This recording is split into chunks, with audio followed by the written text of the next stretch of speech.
When I first came to sub-Saharan Africa as a president, I said that Africa doesn't need strong men, it needs strong institutions.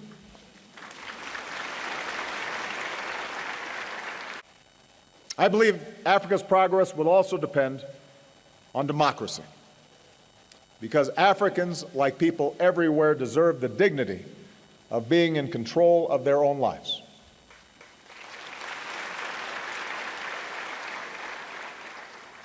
We all know what the ingredients of real democracy are.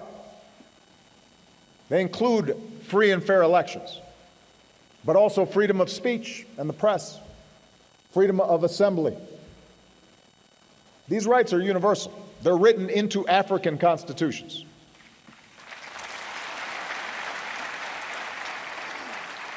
The African Charter on Human and People's Rights declares that every individual shall have the right to the respect of the dignity inherent in a human being. And I have to proclaim, democracy is not just formal elections.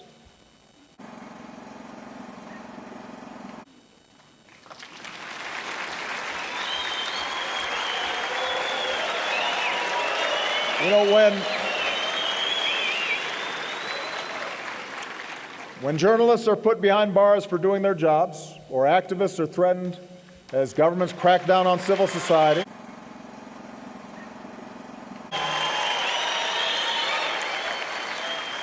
then you may have democracy in name but not in substance.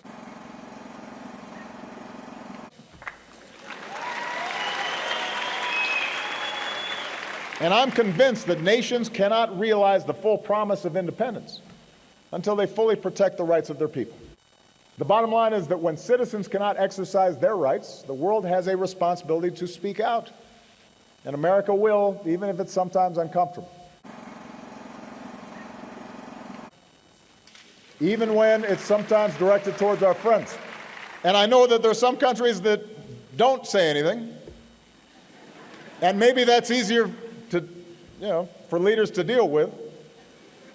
But you're kind of stuck with us. This is how we are. We believe in these things. We're going to keep on talking about it. And I want to repeat, we do this not because we think our democracy is perfect or we think that every country has to follow precisely our path. For more than 2 centuries since our independence, we're still working on perfecting our union. We're not immune from criticism. When we fall short of our ideals, we strive to do better. But when we speak out for our principles, at home and abroad, we stay true to our values, and we help lift up the lives of people beyond our borders. And we think that's important. And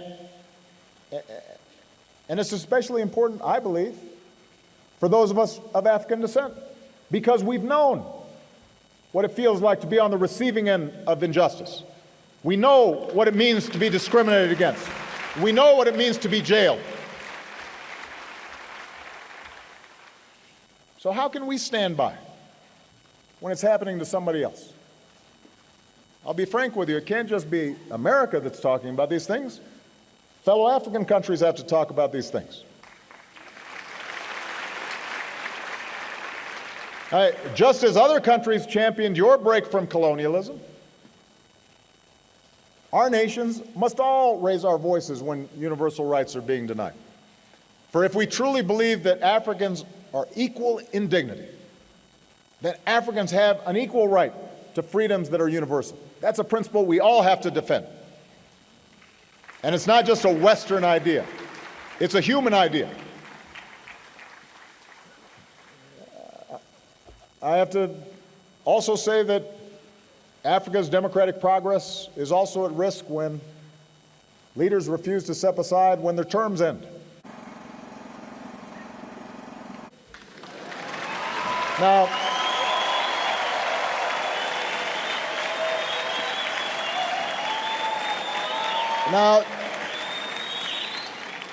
let me be honest with you. I do not understand this.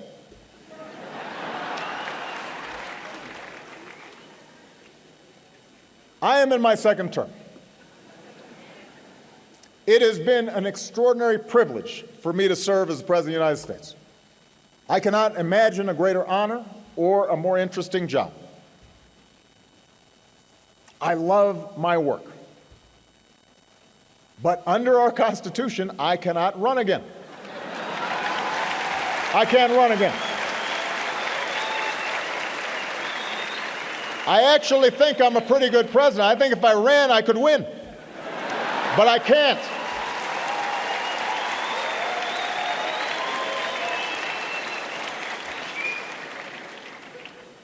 So there's a lot that I'd like to do to keep America moving, but the law is the law. And no one person is above the law, not even the president. And I'll be honest with you, I'm looking forward to life after being president. I won't have such a big security detail all the time. It means I can go take a walk. I can spend time with my family. I can find other ways to serve. I can visit Africa more often.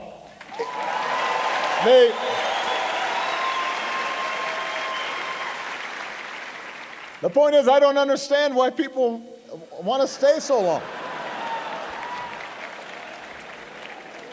Especially when they've got a lot of money.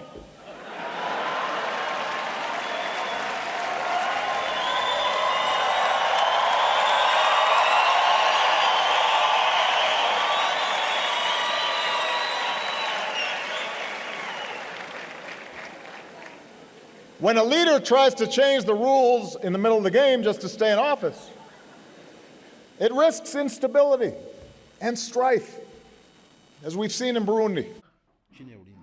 As we've seen in Burundi. As we've seen in Burundi. And this is often just a first step down a perilous path. And sometimes you'll hear a leader say, well, I'm the only person who can hold this nation together. If that's true, then that leader has failed to truly build their nation. You look at Nelson Mandela.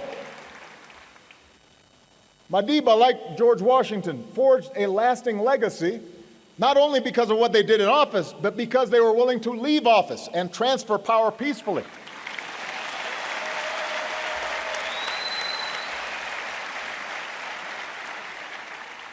And just as the African Union has condemned coups and illegitimate transfers of power, the AU's authority and strong voice can also help the people of Africa ensure that their leaders abide by term limits and their constitutions.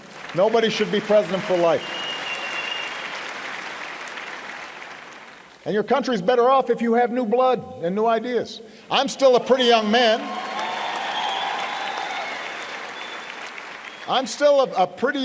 But I know that somebody with new energy and new insights will be good for my country.